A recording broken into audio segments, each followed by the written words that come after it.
मी एक आदिवासी क्षेत्रातून एक शेड्यूल्ड एरियावरून खासदार म्हणून निवडून आलो आहे। माझ्या नंदुरबार लोकसभा मतदारसंघामध्ये नवापूर तहसील येतं, नवापूर तालुका येतं, त्याचबरोबर आदिवासी बांधव आहे, मोठ्या प्रमाणात आदिवासी बांधव आहे। नवापूर तहसील मध्ये ख्रिस्ती आदिवासी बांधव आहे, त्यांच्याबद्दल आणि महाराष्ट्राचे ख्रिस्ती आदिवासींबद्दल असं वक्तव्य करणं त्याचा मी जाहीर निषेध करतो आणि कठोर ते कठोर कारवाई करण्यात यायला पाहिजे। त्यासाठी आमचे नंदुरबार जिल्ह्याचे काँग्रेस पक्षाचे कार्याध्यक्ष आहे दिलीप नाईक साहेब, त्यांनी सुद्धा मोर्चा काढला होता नंदुरबार मध्ये।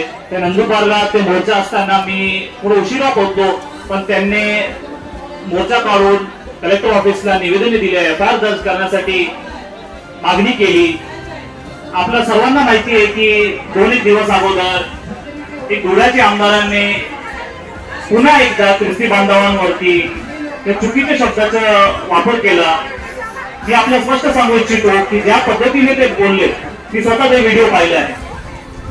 त्या व्हिडिओमध्ये त्यांनी असं सांगितलं की धुळ्याचे आमदारांनी नंदुरबारमध्ये काय यायला पाहिजे ते मला कळत नाही।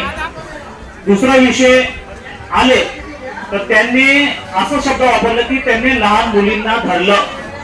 तुम्ही पुन्हा एकदा व्हिडिओ पाहून घ्या। लहान मुलींना धरलं आणि विचारलं। मी पुन्हा एकदा विचारतो की धुळ्याचे आमदार हे लहान मुलींना धरून प्रश्न विचारायचा कोण अधिकार दिला आहे? कोणता संविधान अधिकार आहे त्यांना? कोणत्या नियमाखाली अधिकार आहे त्यांना?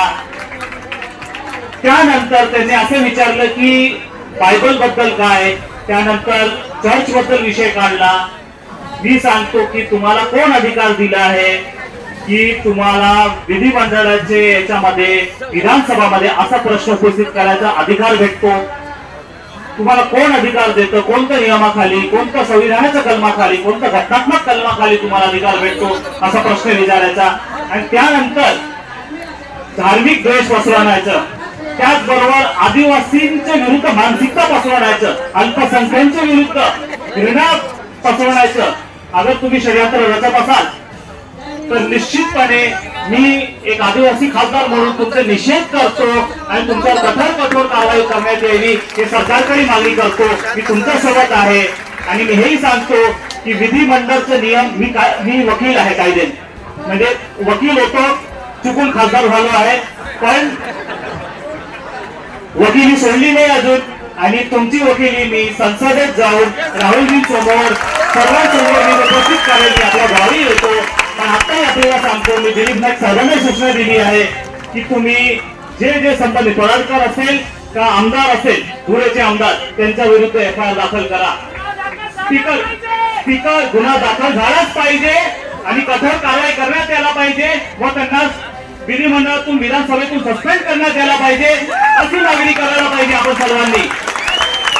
मी आपल्याला हेही सांगतो की विधिमंडळाचे नियम, मी कायदेशीर भाषा वापरतोय, नियम नंबर 13 प्रमाणे त्यांनी चुकीचा प्रश्न उपस्थित केला आहे। स्पीकरकडे तुम्ही प्रश्न उपस्थित करायला पाहिजे, पत्र व्यवहार करायला पाहिजे, निवेदन द्यायला पाहिजे, त्यांना त्वरित सस्पेंड करण्यात यायला पाहिजे अशी तुम्ही सर्वांनी मागणी करा व एफआयआर रद्द करा। व त्याचबरोबर मी प्रिव्हेन्शन ऑफ एट्रॉसिटी ऍक्ट प्रमाणे त्यांच्यावर कारवाई करण्यात यायला पाहिजे, भारतीय न्याय संहिताचे कायद्यानुसार त्याचा कारवाई करण्यात यायला पाहिजे व पॉस्को मध्ये पण करण्यात यायला पाहिजे। मी अशी मागणी करतो आज आपल्या सर्वांसोबत। आणि मी जास्त काय बोलत नाही, वर्षाताईंनी बऱ्यापैकी विषय कव्हर केलाय, पण मी आपला खात्री देतो की खासदार म्हणून, विरोधी पक्ष म्हणून आम्ही काँग्रेस पक्ष तुमच्या सोबत आहोत आणि अल्पसंख्याक असेल, ख्रिस्ती बांधव असेल, आदिवासी बांधव असेल, त्यांच्या विरुद्ध कोणी काय बोलत असेल, आरएसएस आणि भारतीय जनता पार्टीच्या अजेंडाला आम्ही संपवण्याची आम्ही लढा घेतो आहे। पण तुम्ही आम्हाला साथ द्या, आम्ही तुम्हाला साथ देतो, एवढं बोलतो, 2 शब्द सांगतो। धन्यवाद।